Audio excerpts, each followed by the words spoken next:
आग्रह करूँगा कि वो आएँ और अपने विचार साझा करें और हमें मार्गदर्शन भी दें ताकि हम इस पार्टी को लेकर आगे जा सकें और आप सबका सहयोग मिलता रहे।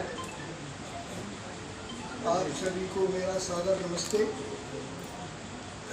मंचस्थ सभी साथी सबका नाम लेना तो उचित नहीं है, लेकिन मैं अपने तिवारी जी को जानता हूँ और सुभाष बिहारी जी को भी जानता हूँ।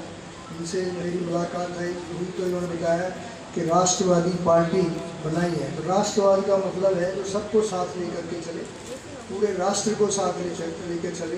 तो राष्ट्रवादी होना चाहिए, क्योंकि देश में जो लोकतंत्र है उसको आज बहुत आघात मिल रहे हैं। कहीं हिंदू मुसलमान की लड़ाई है तो कहीं गरीब अमीर की लड़ाई है, कहीं ऊंच नीच की लड़ाई है। ये राष्ट्रवाद की बातें नहीं है। राष्ट्रवाद की बात है कि देश में एकता हो, सौहार्द हो, सब मिलकर रहें। तो मैं आपसे एक नारा लगवाना चाहता हूँ, इंकलाब इंकलाब, भारत माता की। और भी मेरे साथ कुछ नारे बोले, उसके बाद मैं अपने विचार रखूँगा। कैसा मैं बोलूँगा, कैसा रचा ये समाज, एक को करोड़ों और करोड़ों को केवल करोड़ों को नहीं अनाज। कैसा रचा समाज, एक को करोड़ों और करोड़ों को नहीं अनाज। कैसा रचा ये समाज, वक्त की यही पुकार, नेता हो नैतिक और जनता पाए रोजगार। सरकार की सही है, सरकार वही सही है भाई, अमीर गरीब की जो बाटे खाई। हमारा अर्थतंत्र ऐसा हो कि जन जन के हाथ में पैसा हो। आज़ाद ये देश कैसा, 10% के पास 80% का पैसा। भारत की जनता रही पुकार, नहीं सहेंगे अत्याचार और भ्रष्टाचार। घोटालों ने किया धमाल, भ्रष्टाचारी हो रहे माला माल। तो इस भ्रष्टाचार को मिटाना है जो देश में चल रहा है।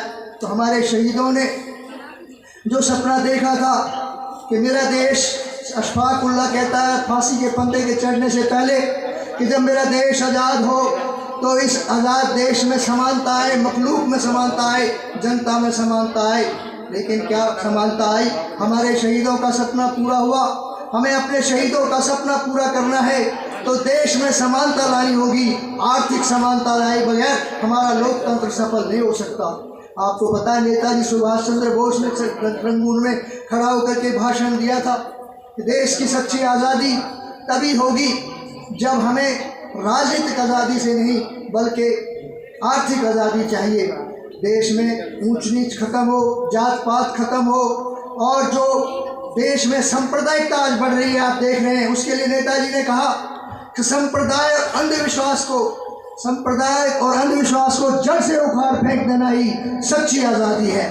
तो इस प्रकार के हमारे शहीदों के सपने थे। उन शहीदों के सपनों को पूरा करने के लिए राष्ट्रवादी पार्टी हमारे बीच में है। जो राष्ट्र की बात करेगा वही देश में राज करेगा।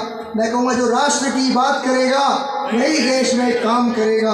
तो हमें शहीदों के सपनों को पूरा करना है। आपको पता है कि अंग्रेज़ों ने जो जिस प्रकार के हमारे ऊपर लादे थे ये नियम कानून, वो आज भी लागू हैं। आज भी देश की जनता सरमाएदारों के हाथ में है। आज भी जो है हम देख रहे हैं कि ये देश की गरीब जनता को किस प्रकार से शोषण हो रहा है। इस शोषण को ख़त्म करने के लिए राष्ट्रवादी पार्टी अपना काम करेगी। दोस्तों, वह समाज का शोषण करता जिसने सारा पैसा अपने हाथों में, निज हाथों में ले लिया है, उसको पहचानना होगा और देशद्रोही बनकर उस पर टूट पड़ना होगा। हमें समाजवाद की ओर चलना है, हमें राष्ट्रवाद की ओर चलना है। यही हमारा संदेश होना चाहिए। इसलिए मैं यही कहूँगा कि देश को सही संविधान चाहिए। कौन सा संविधान चाहिए? मानवीय संविधान चाहिए। ऐसा नहीं चाहिए जिसमें ऊंच नीच हो, गैर बराबरी हो, आर्थिक असमानता हो। ऐसा समाज नहीं चाहिए। आज देश को सही निदान चाहिए भारतीय संविधान, मानवीय संविधान चाहिए चरित्रवान नेताओं का दल, युवा रक्त पर भी उत्थान चाहिए। देश के शहीदों ने इस देश के लिए अपना खून दिया। राम प्रसाद बिस्मिल लिखता है, जो मैं आज लिख रहा हूँ उसका कल आगाज आएगा। मेरे लहू का के एक एक बूंद का कतरा इस देश के काम आएगा, और मेरे जाने के बाद इस लहू से एक ऐसी चिंगारी फैलेगी जिससे देश में मरने वालों का सैलाब आएगा। और यही हुआ, देश के उन शहीदों ने इस देश के लिए काम किया। राम प्रसाद बिस्मिल, चंद्रशेखर आज़ाद, भगत सिंह वगैरह ने अपने देश के लिए कुर्बानी दी, उसके बाद ही ये देश आज़ाद हुआ। उनकी कुर्बानी सही कामयाब रहे, उसके लिए राष्ट्रवादी को अब काम करना है, राष्ट्रवादियों को काम करना है।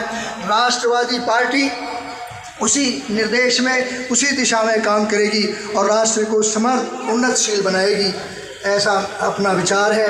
तो मैं यही चाहूँगा कि आप लोग एक बार भारतीय राष्ट्रवादी पार्टी इंकलाब, इंकलाब। तो इसी इंकलाब के साथ आपका बहुत बहुत धन्यवाद। Thank you. हमारे बड़े भाई बहुत क्रांतिकारी हैं, साथ ही ये बहुत अच्छे अच्छे क्रांतिकारी गीत भी गाते हैं और गाते भी हैं। आज इन्होंने क्रांतिकारी गीत नहीं सुनाया,